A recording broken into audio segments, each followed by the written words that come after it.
Communist പാർട്ടികൾ രണ്ടും മികച്ച എംഎൽഎമാരെ പാർലമെന്റിലേക്ക് അയക്കാൻ തയ്യാറെടുക്കുകയാണ്.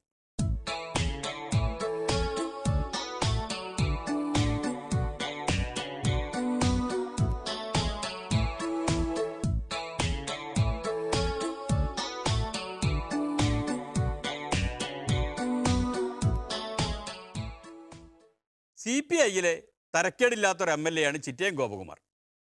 അദ്ദേഹമാണ് മാവേലിക്കരയിൽ മത്സരിക്കുക. പാർട്ടി തീരുമാനിക്കും. തീർച്ചയായിട്ടും പാർട്ടിയുടെ ഉത്തമ പ്രവർത്തനത്തിൽ പാർട്ടി എന്ത് തീരുമാനിക്കും നടപ്പിലാക്കുക. പാർട്ടി എന്താണോ തീരുമാനിക്കുന്നത് പാർട്ടിയുടെ ഒരു ഉത്തരവാദിത്വ പ്രവർത്തനം നിലയിൽ പാർട്ടി തീരുമാനം നടപ്പിലാക്കും. പിന്നെ ഒരാളുള്ളത് സി ദിവാകരനാണ്, CD. പാർട്ടി പദവിയുടെ കാര്യം വരുമ്പോൾ നടപടിയെടുത്ത് ഒഴിവാക്കുമെങ്കിലും തിരഞ്ഞെടുപ്പ് വരുമ്പോൾ മത്സരിപ്പിക്കാൻ CD വേണം. അതേ സി ദിവാകരനെ തന്നെയാണ്, നടപടി നേരിട്ട സി ദിവാകരനെ തന്നെയാണ് 2016 LDFിൻ്റെ സ്ഥാനാർത്ഥിയായി നെടുമങ്ങാട് മത്സരിപ്പിച്ചത്, ജയിച്ചത്, നല്ല വിജയം കരസ്ഥമാക്കി. അന്ന് ഈ ആരോപണമൊന്നും ഇല്ലല്ലോ. പിന്നെ എന്താണ് അദ്ദേഹത്തിന് കൊടുത്തതെന്ന് ചോദിച്ചില്ലല്ലോ. ഇപ്പോൾ അദ്ദേഹം CPIയുടെ MLA ആണ്.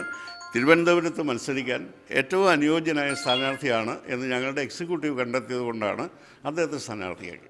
യോഗ്യരായ നേതാക്കളെയൊക്കെ നേരത്തെ തന്നെ മത്സരിപ്പിച്ച് MLAമാരാക്കി. പിന്നെ പാർലമെന്റ് തെരഞ്ഞെടുപ്പ് വരുമ്പോൾ യോഗ്യരെ പുറത്തുനിന്ന് കൊണ്ടുവരാൻ പറ്റില്ലല്ലോ. അപ്പോൾ MLAമാരെ തന്നെ അങ്ങ് ഇറക്കി. MLAമാരെ പരിഗണിക്കുന്നത് യോഗ്യതയുള്ള സ്ഥാനാർത്ഥികളില്ലാത്തത് കൊണ്ടല്ല, വിജയസാധ്യതയിൽ ഏറ്റവും മുൻപന്തിയിൽ നിൽക്കുന്ന അവരാണ് എന്നതുകൊണ്ടാണ് പരിഗണിക്കുന്നത്. അത് CPIയും CPMും MLAമാരെ പരിഗണിക്കുന്നുണ്ട്. അതിന് ഞങ്ങളുടെ മാനദണ്ഡം എന്ന് പറയുന്നത് വിജയസാധ്യതയ്ക്ക് പറ്റിയ സ്ഥാനാർത്ഥി ആരാണ് എന്നത് തന്നെയാണ്. CPMൽ നിന്ന് അരൂർ MLA ആണ് ആലപ്പുഴ MP ആവാൻ ഒരുങ്ങുന്നത്. CPMനെ സംബന്ധിച്ചിടത്തോളം LDFിനെ സംബന്ധിച്ചിടത്തോളം സ്ഥാനാർത്ഥികൾ സ്വയം പ്രഖ്യാപിക്കുന്ന രീതിയില്ലാന്ന് നിങ്ങൾക്ക് എല്ലാവർക്കും അറിയാമല്ലോ. തീർച്ചയായും പാർട്ടി പറഞ്ഞാൽ നമ്മൾ പഞ്ചായത്തിൽ മത്സരിക്കും, പാർട്ടി പറഞ്ഞാൽ ഐക്യരാഷ്ട്രസഭ വരെ പോകും. ഇത്തരം സ്ഥാനാർത്ഥികൾ ഉണ്ടെങ്കിൽ ജയിക്കുന്ന കാര്യം ഉറപ്പാണല്ലോ. LDFിന് 100% LDF വിജയിക്കുന്നുള്ള കാര്യത്തിൽ യാതൊരു തർക്കവുമില്ല. ആരായാലും വിജയിക്കും, ഉറപ്പായിട്ടും വിജയിക്കും. അതുകൊണ്ടാണല്ലേ കുറച്ച് ദിവസമായി അരൂർ മണ്ഡലത്തിൽ നിറഞ്ഞു നിൽക്കുന്നത്. അല്ല, അത് ഞാൻ നേരത്തെ വളരെ കൂടുതലായിട്ട് പങ്കെടുക്കുന്ന ആളാണ്. ഞാൻ ആലപ്പുഴയിലെ താമസം. അപ്പോൾ പോകുന്ന വഴിക്ക് ആലപ്പുഴ, അമ്പലപ്പുഴ പ്രദേശങ്ങളിലെ പരിപാടികൾ എന്നെ വിളിക്കാറുണ്ട്. അരൂർ വരെ എത്തുന്നതിനുള്ളിൽ രാവിലെ കുറേ പരിപാടി അറ്റൻഡ് ചെയ്താണ് എല്ലാ ദിവസവും പോകാറുള്ളത്. അത് ഇന്ന് സമീപ ദിവസങ്ങളിലല്ല, നേരത്തെ പോലെ ഉണ്ട്. ശരിക്കും ഒന്ന് നിങ്ങളൊക്കെ ശ്രദ്ധിക്കാൻ തുടങ്ങിയത് ഈ അടുത്ത ദിവസമായിട്ടായിരുന്നു. അത് ശരി. പക്ഷേ അരൂരിൽ ഉപതെരഞ്ഞെടുപ്പ് വന്നാൽ വിയർക്കില്ലേ? ഒരിക്കലുമില്ല. 39,519 വോട്ടിൻ്റെ ഭൂരിപക്ഷമുള്ള മണ്ഡലമല്ലേ അരൂർ മണ്ഡലം LDFന്. ഒരു ഉപതെരഞ്ഞെടുപ്പ് വേണ്ടി വന്നാൽ ഒരിക്കലും അതൊന്നും പ്രശ്നമില്ല. അതും ശരി. എന്നാലും KC വേണുഗോപാലിൻ്റെ വ്യക്തിപ്രഭാവത്തെ എങ്ങനെ മറികടക്കും?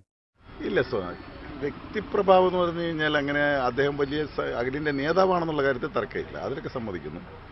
പക്ഷെ അതിനപ്പുറമായി വികസനപരമായി വളരെ വളരെ പിന്നോക്കമാണ് അദ്ദേഹത്തിൻ്റെ പെർഫോമൻസ്. ആ നിലയിൽ നോക്കിയാൽ വളരെ വളരെ പുറകിലാണ്. നമ്മുടെ ആലപ്പുഴയുടെ ഒരു പ്രശ്നങ്ങളെ അഡ്രസ്സ് ചെയ്തിട്ടില്ല. പിന്നെ ഒരുപാട് അദ്ദേഹം കെട്ടിപ്പിടിക്കുന്നു, പൊട്ടിച്ചിരിക്കുന്നു, അതൊക്കെയുള്ള ഒരുപാട് കാര്യങ്ങൾ, പടങ്ങളൊക്കെ വരുന്നുണ്ട്. അതിനപ്പുറം എന്തെങ്കിലും വികസന കാര്യങ്ങൾ നടന്നതായിട്ട് എനിക്കറിയില്ല. അപ്പോൾ അതാണ് വികസനമാണ് ആരിഫിൻ്റെ തുരുപ്പുചീട്ട്. തീർച്ചയായും വികസനപരമായി നമുക്ക് ഒരുപാട് സാധ്യതകളുള്ള മണ്ഡലമാണ്. ആ മണ്ഡലത്തിൽ നമ്മുടെ പ്രശ്നങ്ങൾ സെൻട്രൽ ഗവൺമെൻറ് ശ്രദ്ധയിൽപ്പെടുത്തി പരിഹരിക്കാനുള്ള ഇടപെടലുകൾ വളരെ വളരെ കുറച്ചേ നടന്നിട്ടുള്ളൂ. അതുപോലെ തന്നെ സ്റ്റേറ്റ് ഗവൺമെൻറ് വലിയ തോതിൽ പണം മുടക്കുകയാണ് ഈ നമ്മുടെ പശ്ചാത്തല വികസനത്തിന്. അതുമായി പൂർണ്ണമായി സഹകരിച്ചുകൊണ്ടുള്ള യാതൊരു അപ്രോച്ചും ഇന്നുവരെ എടുത്തിട്ടില്ല. റെയിൽവേയുടെ വികസനവുമായി ബന്ധപ്പെട്ടും നമ്മുടെ റെയിൽവേ വാഗൺ ഫാക്ടറി തുടങ്ങിയിട്ടുള്ള വിവിധങ്ങളായ പ്രശ്നങ്ങളുണ്ടായിരുന്നു. അതെല്ലാം ഒന്നും ചെയ്യാൻ പറ്റിയിട്ടില്ല.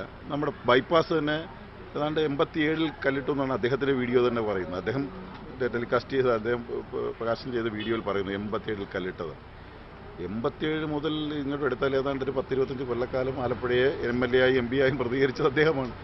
ഒരു ഇത്രയും വൈകിപ്പിക്കുക എന്ന് പറഞ്ഞൊരു പദ്ധതി വൈകിപ്പിക്കുന്നതിന് ഉള്ള അവാർഡ് അദ്ദേഹത്തിന് അർഹതപ്പെട്ടതാണ്.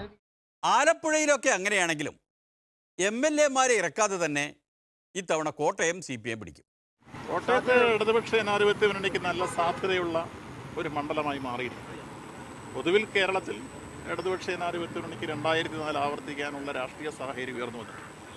അതിന് ആനുപാതികമായി കോട്ടയം പാർലമെൻറ്റ് നിയോജകമണ്ഡലവും ഇടതുപക്ഷ ജനാധിപത്യക്ക് അനുകൂലമായി മുമ്പും വന്നിട്ടുണ്ട്. ഇപ്പം ഏറെ അനുകൂലമായ സാഹചര്യം വന്നിരിക്കുന്നു.